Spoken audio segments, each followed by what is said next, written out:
So let's start with anybody on the panel that wants to respond to this one.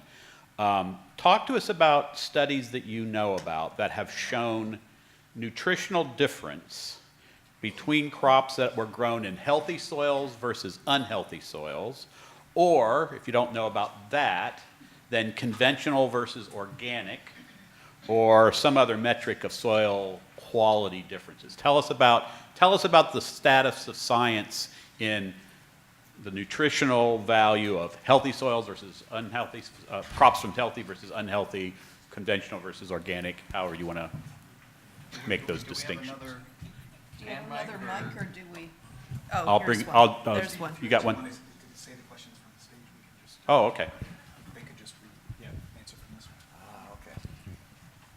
one. I guess I'll go ahead and start with that one, and if anyone else has comments to add. One of the areas that we have some data on are with some of the legume crops.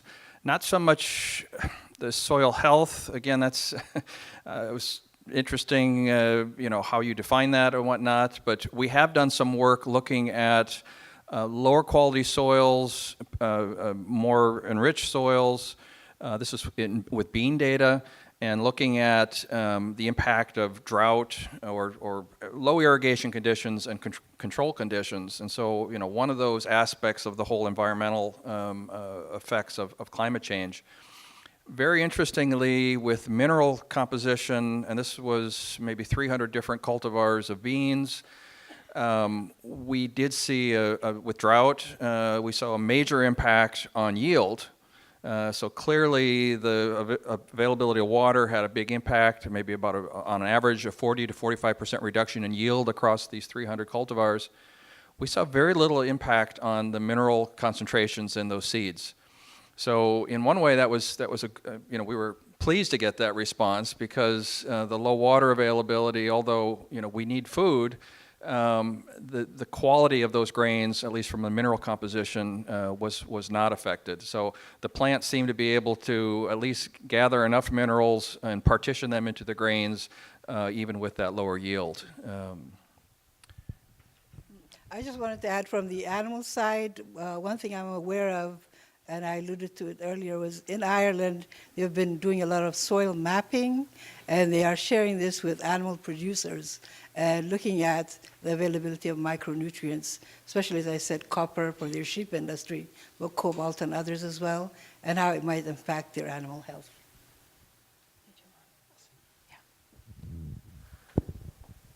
I have not, to be honest, looked to see how many papers there are on this subject. My impression is that, at least from the data on nutrient composition of foods, we don't have a database of nutrients that compares nutrient composition under different production systems. But boy, it would be great if we did. We do have some information of conventional versus organic.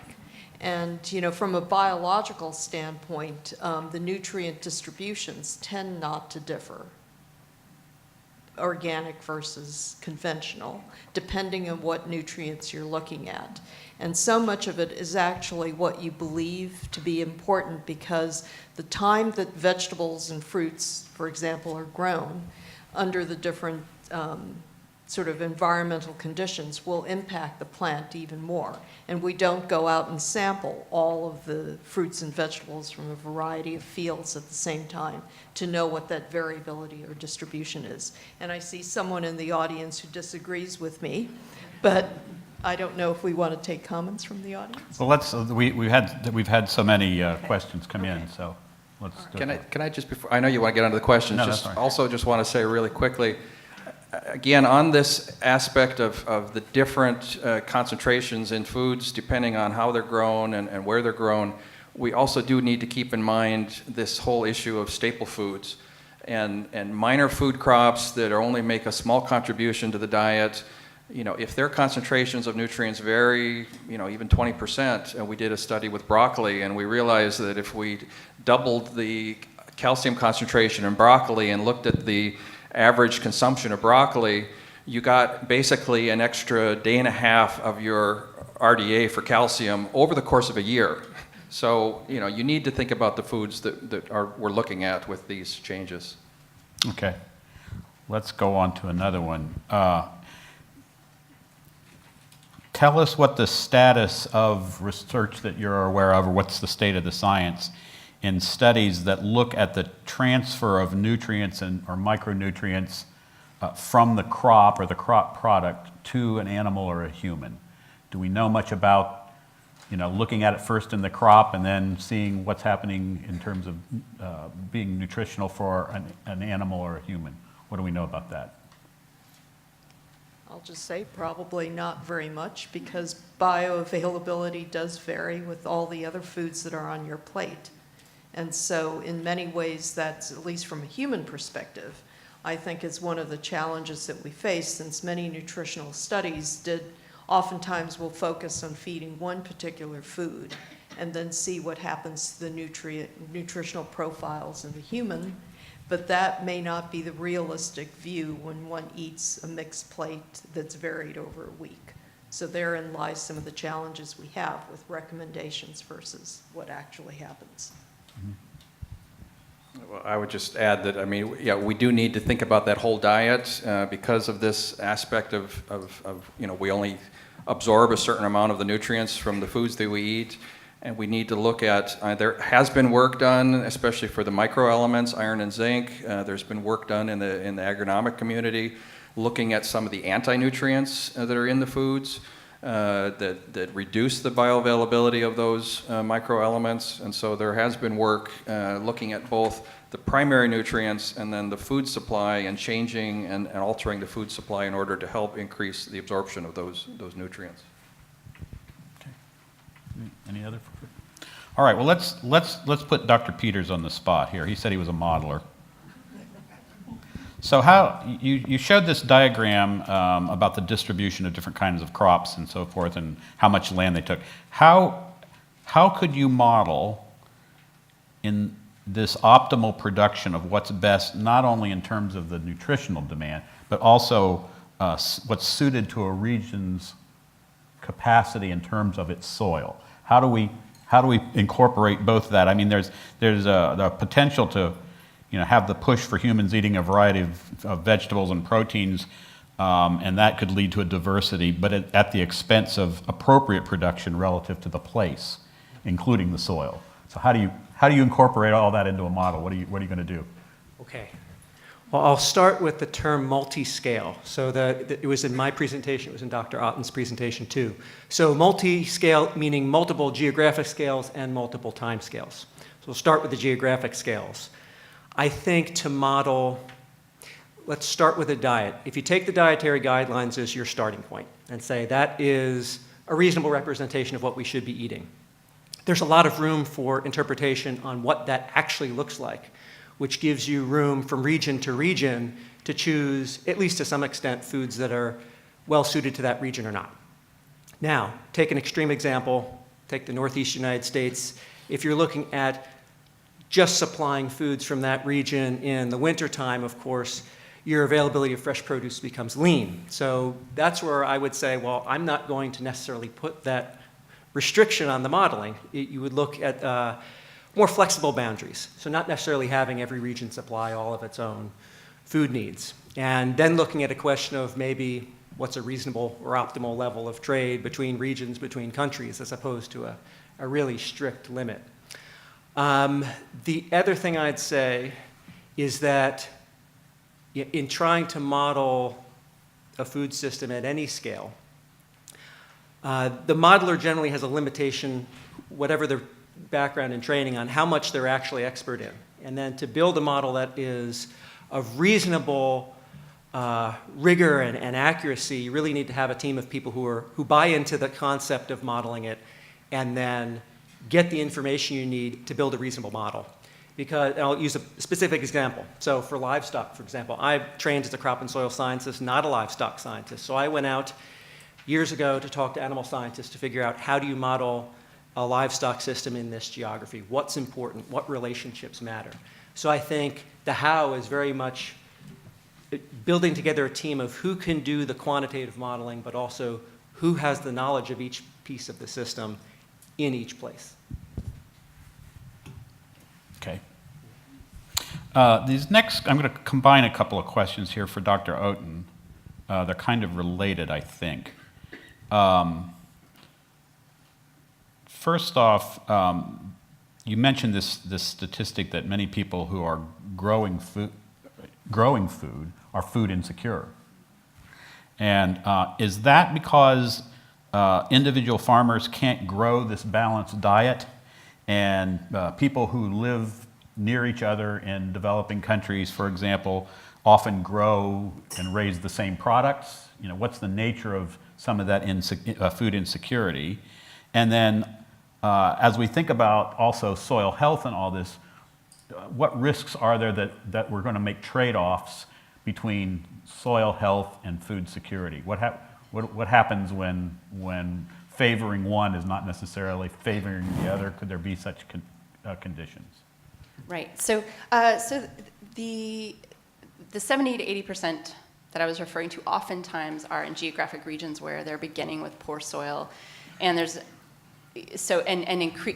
incorporating better soil health would require them to engage in different soil management practices, which they also can't afford. So there's a couple of different factors going on there in terms of thinking about the relationship with soil and food security. These are also typically subsistence farmers that don't necessarily play on a large-scale trade type situation, and are growing similar types of crops, but they aren't necessarily growing a farm full of well-balanced crops, if that's what you're... I think that's what the question was getting at, yeah. Yeah. Did I answer all of those pieces? There were a lot of pieces in that, yeah. Okay. Here's a good one for the whole panel. Food technology can improve nutrients in our food. Why bother with messing around with soil health to make a difference there?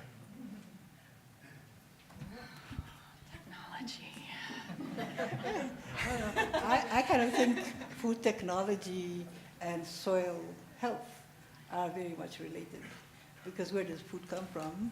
And if you don't have a foundation for where that food came from, you can't really do very much with it later on. So any technology that enhances your food should start or should include soil health.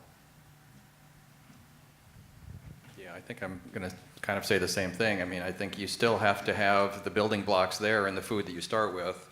And so if the nutrients aren't getting into that food, I mean, the food technology can only work with the starting material that it has. And so we want to have as nutritious, building blocks as we can to recombine maybe different ingredients into foods that are culturally acceptable in different areas, and ensure that, the nutrient adequacy is met. So I'll just say that matrix matters. And so therefore, although perhaps if we're going to Mars, we may need different pills that food technologists could put together and say, you take this plus this plus this, and you'll have the well-balanced, or at least the nutrients that they think or we perceive that you need. But I think there's a lot that we've forgotten about food and eating that incorporates the fact that it really is the integration of the food and its matrix that influences the availability of the nutrients that one does need to sustain health. And, technology has taken us to one far end where we could sustain people on parenteral nutrition because we know more or less how much glucose, fat, and protein that we have to give them intravenously, and also perhaps the balance of micronutrients. And we can do that, but is that the way we want our world to continue to survive? I'm one who would say no, but I'm willing to be challenged by the food technologist out there. I just want to make one addition, which is that technology sort of assumes we can outsmart nature. And I think that maybe we're not always there yet when it comes to some of these topics. And I think the perfect illustration of that was Dr. Montgomery's slide on that was showing basically it was like two plants, and it was showing the NPK. I can't remember. There were 3 things with arrows, and you could see the difference in the root structure in terms of just how more complex and rich it was on the root system that wasn't having as much NPK put into it. So I think in this case, technology sort of assumes we can outsmart nature. I don't think we're there yet. I'm not confident in that. What else is there to add? To the extent that people want a diet based on whole foods, the whole foods still matter. And if you want to cook a diet that's largely made of either unprocessed or more likely minimally processed foods, then technology is only one piece of what you're eating. So it's not going to be the whole answer to the question. Well, we have time for one last one, and I'm going to ask another kind of skeptical kind of question that's come in, and that is, I think just about every speaker, I don't know if there's any exception, at some point has mentioned climate change. Okay, and we've got a new IPCC report out, basically that's arguing we need a crash course fast to address climate change, and yet those of you that have proposed research, well, look at the slide that's up here now. 10 years. Most of the research that's been proposed has been in the 5 to 10 year time frame. Do we have that luxury? And if not, how can we do this faster? Or do you see ways to move this ahead in less time? You started nodding first, Dr. Oaten. Well, so, this is an area that I work in. So food policy councils, state food systems roundtables, some of the other large groups that get together right now, they don't know any of this information, right? They haven't heard from the crop modelers. And one of the things that, oftentimes I'm the only or one of 2 academics on the panel, and it's hard to bring, it's sort of, like the speakers are talking, like I'm here representing all of medicine, right?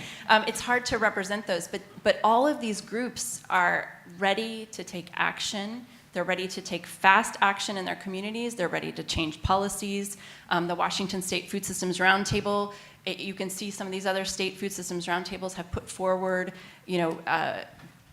basically maps of what should happen next, and yet they're not always basing it on the science. All of us are not showing up in those rooms helping them make those decisions, and in some cases, they even only need a bit of a pilot to make the decision, so they say to themselves, well, we want to do X or Y, but we would need a market to do that, and oftentimes you could think about maybe where you could pair up a market or help them find a market to make some of those changes. So I think because this is a soil conference, I can say we want to get down and dirty with the state food systems. It's a soil and human health conference. Soil and human health, and I think we need to show up at these and help guide them with what we know from the science side, what they know from the community side, and what will work in their community, and what will work at the policy level. And I think we can take a lot of those actions that haven't been taken.